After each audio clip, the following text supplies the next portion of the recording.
Esta é uma história sobre um lugar que alguns dizem que não existe e que jamais existiu. E mesmo assim, estes mapas não são falsos.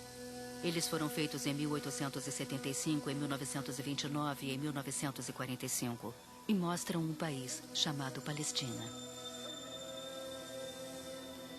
No século XXI, milhões de pessoas se dizem palestinas.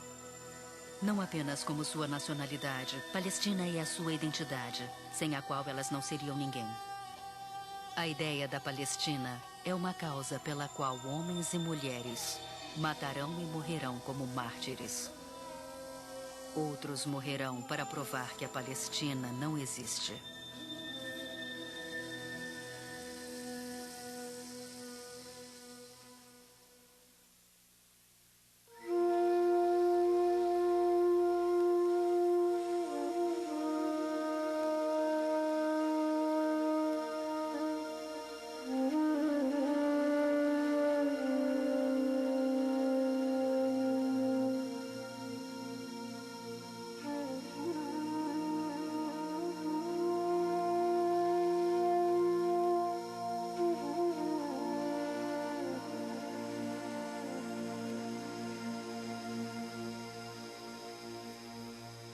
Um lugar chamado Palestina. Distribuição Sinapse. A Palestina é parte do Oriente Médio e todo o povo do Oriente Médio vive no passado e no futuro. A história é razão suficiente para a guerra. A história da Palestina se desenrola em um interminável vai e vem. As fronteiras se deslocam de lado para lado. Os líderes repetem os mesmos argumentos, ódios e inimigos. O próprio nome, Oriente Médio, é uma pista para se entender a história da Palestina. Oriente Médio é um nome dado por forasteiros. Só os ocidentais o chamam de Oriente Médio. A palavra Palestina não é árabe nem judaica. É um nome dado pelo antigo Império Romano e reempregado pelo Império Britânico quando assumiu a Terra Santa. No início do século XX, a Palestina, como a maior parte do Oriente Médio, era governada de Constantinopla, atual Istambul, uma província do Sultanato Turco.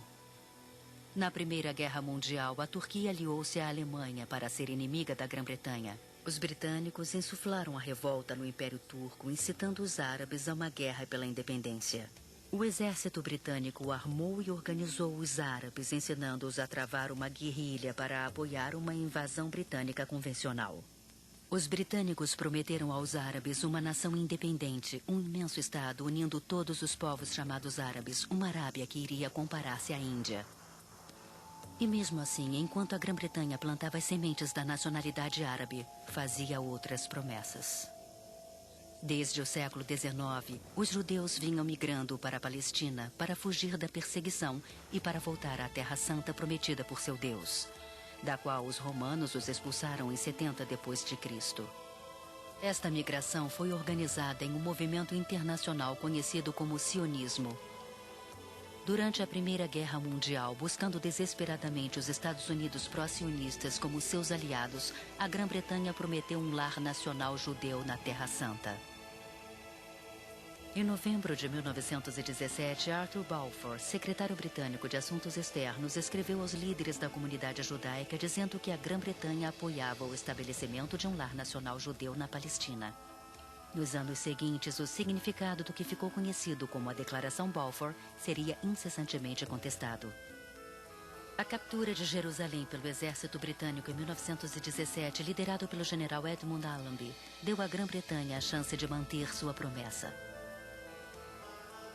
Enquanto isso, a Grã-Bretanha estava tramando para quebrar todas as suas promessas, fazendo acordos secretos com as suas outras aliadas, a França e a Rússia Imperial, para dividir o território do inimigo, incluindo a Palestina. Após a Revolução Russa, o novo líder comunista soviético Lenin revelou a conspiração com satisfação. Os judeus e os árabes nunca mais confiaram em nada do que a Grã-Bretanha ou a França disseram. Depois da guerra, o Oriente Médio foi negociado à mesa na Conferência de Paz de Versailles. O Oriente Médio foi feito de uma colcha de retalhos de países, traindo a ideia de uma grande nação árabe. A Liga das Nações foi criada como uma organização internacional para a resolução de disputas entre nações. E em 1920, a Liga dividiu os impérios das perdedoras Alemanha e Turquia entre as vitoriosas França e Grã-Bretanha. A Liga concedeu o que chamou de territórios em mandato, terras supostamente confiadas à Grã-Bretanha e à França. Foi uma fraude. Foi a construção de um império com outro nome. Em torno da fronteira da Palestina, os britânicos criaram uma rede de pequenas nações árabes. Eles transformaram emires e sheiks, que eram líderes tradicionais, em reis. Os chamados reinos anglo-árabes eram, na verdade, estados fantoches ligados à Grã-Bretanha. Seus governos foram avisados de que seus exércitos eram controlados pela Grã-Bretanha. Este arranjo foi representado pela Transjordânia, atual Jordânia. O emir Abdullah Hussein foi feito rei do território em mandato. A Transjordânia era uma divisão artificial da Palestina para criar deliberadamente uma aliada dos britânicos e para a qual os britânicos anunciaram que a Declaração Balfour não se aplicava. A Liga também criou a Agência Judaica para representar a crescente população judaico-palestina. A agência se via como um governo aguardando a pátria nacional judaica.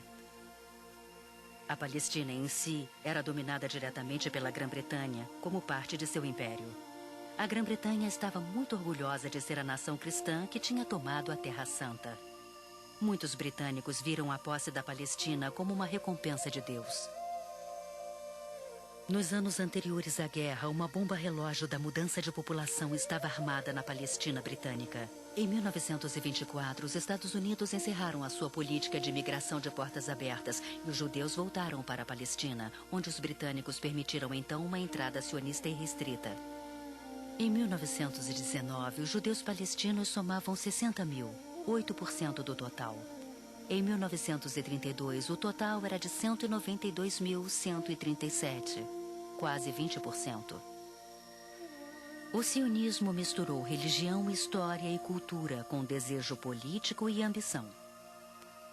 Para os árabes palestinos nativos, o sionismo era apenas colonização externa. Com 10 anos de domínio britânico, o problema começou no histórico e sagrado Muro Ocidental, a última ruína remanescente do antigo templo judeu de Jerusalém.